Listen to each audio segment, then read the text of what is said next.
আমরা যখন সরকারে আছি আমরা কখনোই দায় অস্বীকার করব না। তো সেই জায়গাগুলোতে ফায়ার অডিট করতেই হবে। শিক্ষা নিচ্ছি বলে ধরুন অনেকগুলো ব্যবস্থাপনা গত দুদিন ধরে নেওয়া হয়েছে, যে তাদের বিরুদ্ধে অ্যাকশন নেওয়া হবে না কেন, আর শোকজ করা হয়েছে অফিসারকে যিনি এফএসআর এফএসসি দেওয়ার সাথে যুক্ত ছিলেন।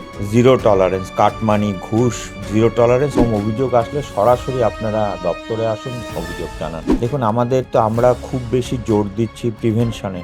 আমরা হয়তো 9 জনকে বাঁচাতে পারিনি, 80 জনকে রেস্কিউ করেছি। রাজ্যে গত 3 দিনে 18 জনের মৃত্যু এবং রাজ্যের দুটো হোটেল, একটা তারাপীঠে, একটা খাস কলকাতার বুকে, টোটাল দুটো মিলিয়ে 18 জনের মৃত্যু। এই মৃত্যুর দায় কে নেবে? দায় কার? এই মুহূর্তে আমার সঙ্গে রয়েছেন রাজ্যের দমকল দপ্তরের প্রতিমন্ত্রী কৌশিক চৌধুরী।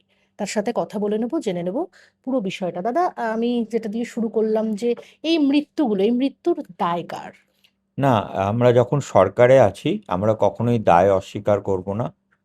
দায় তো আমাদের আছেই, এবং সেই দায়টা হলো আগামীতে যাতে এই ধরনের ঘটনা না ঘটে সেটা দেখা আমাদের দায়। আরেকটা দায় হলো যে এই ঘটনাগুলো পূর্বতন সরকারের যে অরাজকতার সরকার চলেছে তাদের মধ্যে কারা কারা দায়ী, কোন কোন দপ্তর দায়ী, কোন কোন দপ্তর এই সমস্ত আর এদেরকে পারমিট দিয়েছে বা ধরুন অনুমতি দিয়েছে বা ট্রেড লাইসেন্স দিয়েছে। তো সেগুলো আমাদের দেখা, এগুলো আমাদের দায়।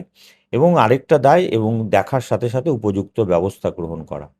দাদা, রাজ্যে আগে যিনি মেয়র ছিলেন এবং পুর নগর উন্নয়ন মন্ত্রী ছিলেন, তিনি আগের আগের সরকারের যিনি ফায়ার মিনিস্টার, তিনি তো এখন জেলে, তার কথা না হয় নাই তুললাম, কিন্তু যিনি মেয়র ছিলেন কলকাতার, তিনি যেরকম মানে একেবারে দায় ঝেড়ে ফেলেছেন। তিনি, আপনি জানেন, তিনি বলেছেন যে এরকম ভাবে প্রত্যেকটা হোটেলের নাকি ফায়ার অডিট করা সম্ভব নয়। মানে এটা কি, মানে আপনাদের সরকার এখন কি বলবেন?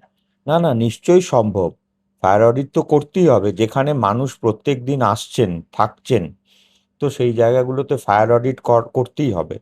তো এটা ঠিক, সরকারের কাছে সবসময় ব্যবস্থাপনা থাকে না, কিন্তু সেটা তো বললে চলবে না। সেই ব্যবস্থাপনা সাজিয়ে নিয়ে ফায়ার অডিট করা সেটা, এবং তার থেকেও বেশি দরকার হচ্ছে আপনি জানেন কতগুলো টেকনিক্যাল বিষয় আছে, এফএসআর এফএসসি।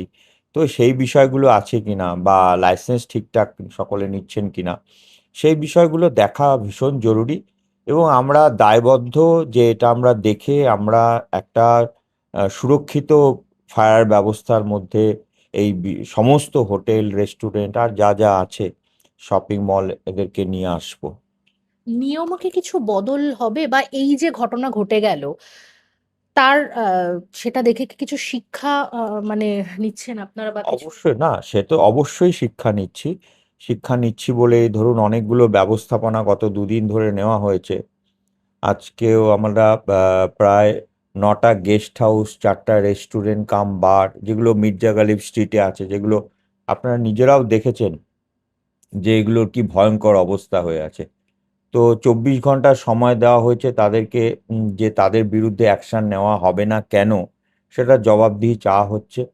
এবং আপনারা দেখেছেন গতকালই বন্ধ করে দেওয়া হয়েছে, যারা যেখানে ঘটনাটা ঘটেছিল সেই হোটেলটি বন্ধ করে দেওয়া হয়েছে। তার সাথে যাপন আরেকটা, পাশাপাশি আরেকটা আছে, সেগুলো সব বন্ধ করে দেওয়া হয়েছে। এবং আরও কিছু ব্যবস্থা নেওয়া হয়েছে, সেটা ইউডিএম এর ডিপার্টমেন্ট থেকেও অনেকগুলো ব্যবস্থা নেওয়া হয়েছে। সেটা ওনারা একটু ভালো ক্লিয়ার করে বলতে আচ্ছা, পারবেন। মানে নতুন কি কিছু ফায়ারে নিয়ম আসছে যে এই হোটেল করতে গেলে এই ধরনের ব্যবস্থা থাকতেই হবে, বা পুরনো যেসব হোটেলগুলো রয়েছে যারা একদমই মানে কোনো নিয়ম মানছেন না কিছু, এই যে যেই হোটেলে শিখাহীন বা যাপন, যেই হোটেলে এই ঘটনা ঘটলো সেখানেও তো দেখা গেছে একাধিক মানে বেনিয়মের অভিযোগ রয়েছে, মানে কোনো কি নতুন কোনো ব্যবস্থা আনছেন? না, এখনই ব্যবস্থার পরিবর্তনের কথা কিছু ভাবা হয়নি। এখন যেটা আমরা ভাবছি, যা ব্যবস্থা আছে সেটা উপযুক্তভাবে প্রয়োগ হচ্ছে কিনা সেটার প্রতি আমাদের অনেক বেশি নজর। দাদা, এর আগে সমস্ত জায়গায় মানে বিভিন্ন ধরনের ফায়ার নিয়ে অভিযোগ উঠেছে যে ফায়ার লাইসেন্স নিতে গেলে প্রচুর টাকা আর কি ডোনেশন চাওয়া হচ্ছে বা প্রচুর কাটমানি চাওয়া হচ্ছে। তো সেক্ষেত্রে তারা হয়তো সেখান থেকে পিছিয়ে আসছে, ফায়ার লাইসেন্স নিচ্ছে না, এমনি মানে ফায়ার লাইসেন্স ছাড়াই সেগুলো রান করে দিচ্ছে। এবার আপনাদের সরকার, নতুন সরকার, মুখ্যমন্ত্রী বারবার করে বলে যাচ্ছেন যে কোথাও টাকা লাগবে না, কোথাও কোনো রকম কাটমানি লাগবে না, মানে আপনার দপ্তরে এরকম কি? নিশ্চয়ই এই অভিযোগ অনেক দিনের, এবং এই অভিযোগ যদি আমাদের কানে আসে, আমাদের নজরে আসে, তাহলে আমরা উপযুক্ত ব্যবস্থা নেব। আপনি দেখেছেন তারাপীঠের ঘটনার পরে শোকজ করা হয়েছে অফিসারকে, যিনি এফএসআর এফএসসি দেওয়ার সাথে যুক্ত ছিলেন। এবং আজকে এই ধরনের ইনসিডেন্ট যেটা গতকাল হয়েছে, তার সাথেও যদি কেউ যুক্ত থাকেন, কোনো অফিসার যুক্ত থাকেন বা ফায়ারের কেউ যুক্ত থাকেন, তো প্রমাণ হলে তার বিরুদ্ধেও যথাযথ ব্যবস্থা নেওয়া হবে। মানে একটা ফায়ার লাইসেন্স নিতে গেলে কত টাকা ন্যূনতম খরচা হয় একজন, মানে সেটা মানে কত টাকা খরচা হয়? না, সেটা না, একটু ডিপেন্ড করে যে কি ধরনের এস্টাবলিশমেন্ট আছে, কতটা এরিয়া জুড়ে সেই এস্টাবলিশমেন্ট আছে, এটা খুব ভ্যারি করে। সেটা মানে একদম এক কথায় সেটা বলে দেওয়া সম্ভব না। কিন্তু এর আগের সরকারের আমলে লাখ লাখ টাকা ঘুষ দিতে হয়েছে, এরকম অভিযোগ রয়েছে। তো সেটা বন্ধ, একদম পরিষ্কার বন্ধ। আমাদের বলা হয়েছে যেটা জিরো টলারেন্স, কাটমানি, ঘুষ, জিরো টলারেন্স, সেটা মুখ্যমন্ত্রী বিভিন্ন জায়গায়, শুধু ফায়ারের বিষয় বলে নয়, আজকে মুখ্যমন্ত্রী সেদিনও বলেছেন, যখন আবাস যোজনার বিষয়ে কথা বলতে বলেছেন, আবাস যোজনার প্রকল্প থেকে সাধারণ মানুষ ঘর পাওয়ার সময় কত টাকা তাদেরকে দিতে হয় আমাদের অভিজ্ঞতা আছে। যে কোনো বিষয়, যে কোনো সরকারি কাজে ঘুষ, কাটমানি, জিরো টলারেন্স, সেটা মুখ্যমন্ত্রী নিজেই ঘোষণা করেছেন।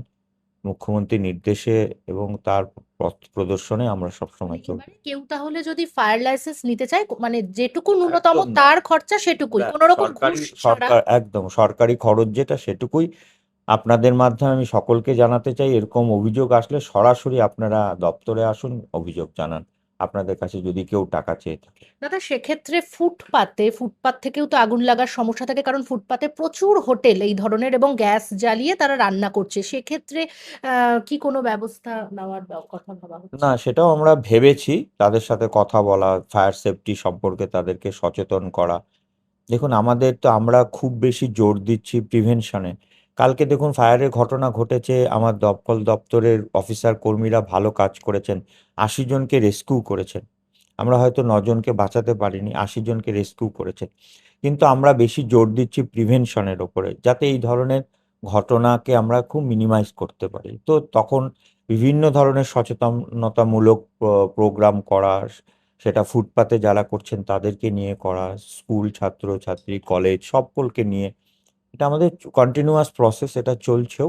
এটাকে আরো একটু জোরদারভাবে আমরা করব। বাংলা হান্টের আরও খবর দেখতে নজর রাখুন। বাংলা খবর মানেই বাংলা হান্ট।